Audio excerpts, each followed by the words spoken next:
নমস্কার। আরও একটি নতুন রেসিপির সাথে তানিয়াস রান্নাঘরে আপনাদের স্বাগত জানাই। আমার আজকের রেসিপি সাবুর পরোটা, তার সাথে আলু মরিচ।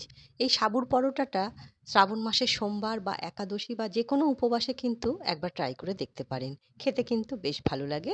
তার জন্য দেখুন, গ্যাস ওভেন অন করে একটা ফ্রাই প্যানের মধ্যে আমি ১ বাটি দিলাম বড় দানার সাবু।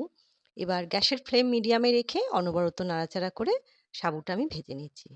দেখুন, হালকা কিন্তু সাবুটা ভেজে নিলাম। যতটা ভেজে নিলে গুঁড়ো করতে সুবিধা হবে ততটা ভেজে নিতে হবে। এবার ঠান্ডা করে নিয়েছি। এবার মিক্সিং জারের মধ্যে সাবুটা নিয়ে নিচ্ছি। এবার একটা মিহি করে গুঁড়ো করে নেব। দেখুন, গুঁড়ো করে নেওয়া হয়ে গেছে। একটা চালনির মধ্যে এটা একটু চেলে নিতে হবে। তাহলে দানা, দানা সাবু যদি থেকে থাকে, তাহলে যেহেতু এটা পরোটা বা লুচি করতে গেলে একটু আটা, সাবুদানার আটাটা একটুখানি মিহি চাই। তার জন্য একটু চেলে নিলে কি হবে, এই দেখুন কিছু দানা, দানা রয়ে গেছে, এগুলো বাদ দিয়ে দিতে হবে। এগুলো বাদ দিয়ে দিচ্ছি। আমি আপনাদের হাত দিয়ে দেখিয়ে দিচ্ছি, দেখুন একদম কিন্তু মিহি করে গুঁড়ো করা হয়েছে। এবার এখানে আমি আলু আগে থেকেই সেদ্ধ করে রেখেছিলাম। সেই আলু সেদ্ধটা এর মধ্যে ম্যাশ করে দিয়ে দিচ্ছি। এখানে আমি ২ টো আলু দিলাম সেদ্ধ করে। আর তার মধ্যে স্বাদ অনুসারে এটা সন্দক লবণ ব্যবহার করেছি। সামান্য একটু জিরে আর একটু জোয়ান দিলাম। তাহলে কি হবে, অম্বলটা অতটা হতে চাইবে না।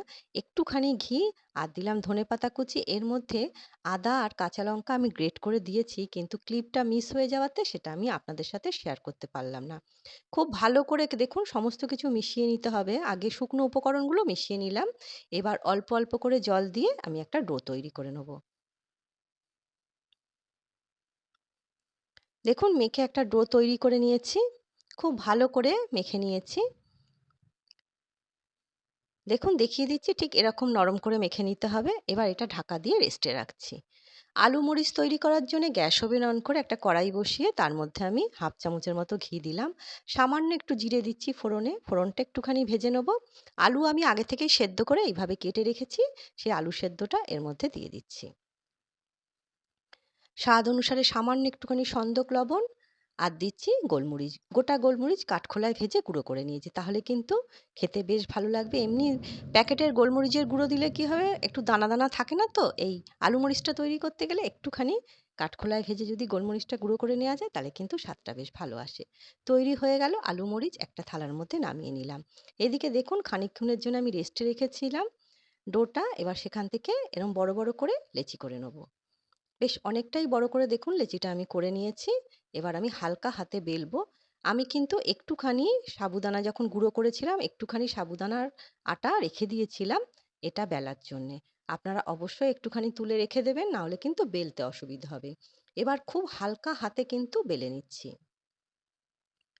কাজটা খুব হালকা করে করতে হবে, নাহলে সাবুর জিনিস ভেঙে যেতে পারে। তবু বেলা কিন্তু সমান হবে না, অনেকটাই এবড়ো-খেবড়ো হবে।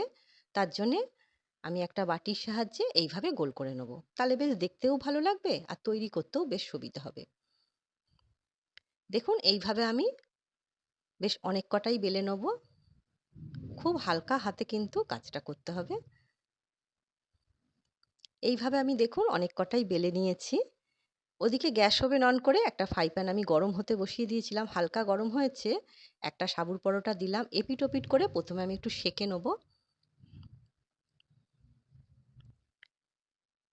দেখুন, এপিঠ ওপিঠ করে সেঁকে নিলাম। এবার সামান্য একটুখানি ঘি দিয়ে ভেজে নিচ্ছি। খুব বেশি ঘিয়ের প্রয়োজন পড়ে না। খুব অল্প দিয়ে আপনারা যদি তেল দিয়েও করতে চান, সেটা দিয়েও কিন্তু করতে পারেন। ঘিটা হালকা করে একটুখানি ছড়িয়ে দিলাম। দেখুন কতটা সুন্দরভাবে ফুলছে। আমি ভাবতে পারিনি এরকম ফুলবে। আরেক পিঠও আমি উল্টে দিচ্ছি। এই পিঠেও সামান্য একটুখানি ঘি দেবো। খেতে কিন্তু মন্দ লাগে না, বেশ ভালো লাগে। আর যেহেতু সাবুর জিনিস একটু মিষ্টি, মিষ্টি খেতে লাগে। রেসিপিটা খুব সুন্দর। আপনাদের ভালো লাগলে অবশ্যই একবার ট্রাই করে দেখুন। এইভাবে আমি প্রত্যেক কটা কিন্তু পরোটা তৈরি করে নিয়েছি। এবার পরিবেশন করছি। একটা থালার মধ্যে ৪ টে সাবুর পরোটা নিলাম আর নিচ্ছি আলু মরিচ। আমি ওপর থেকে একটু ধনেপাতা ছড়িয়ে দিয়েছি দেখতে বেশ ভালো লাগবে বলে। আলু মরিচ দিয়ে এই সাবুর পরোটাটা খেতে কিন্তু বেশ ভালো লেগেছিল। আর ১ গ্লাস জল তো আছেই। উপবাসের দিনের এই খাবার থালিটি আপনাদের কেমন লাগলো ছোট্ট একটা কমেন্ট করে অবশ্যই জানাবেন। আজ তবে এই পর্যন্তই। দেখা হবে পরের একটি নতুন রেসিপির সাথে। সবাই সুস্থ থাকবেন, ভালো থাকবেন।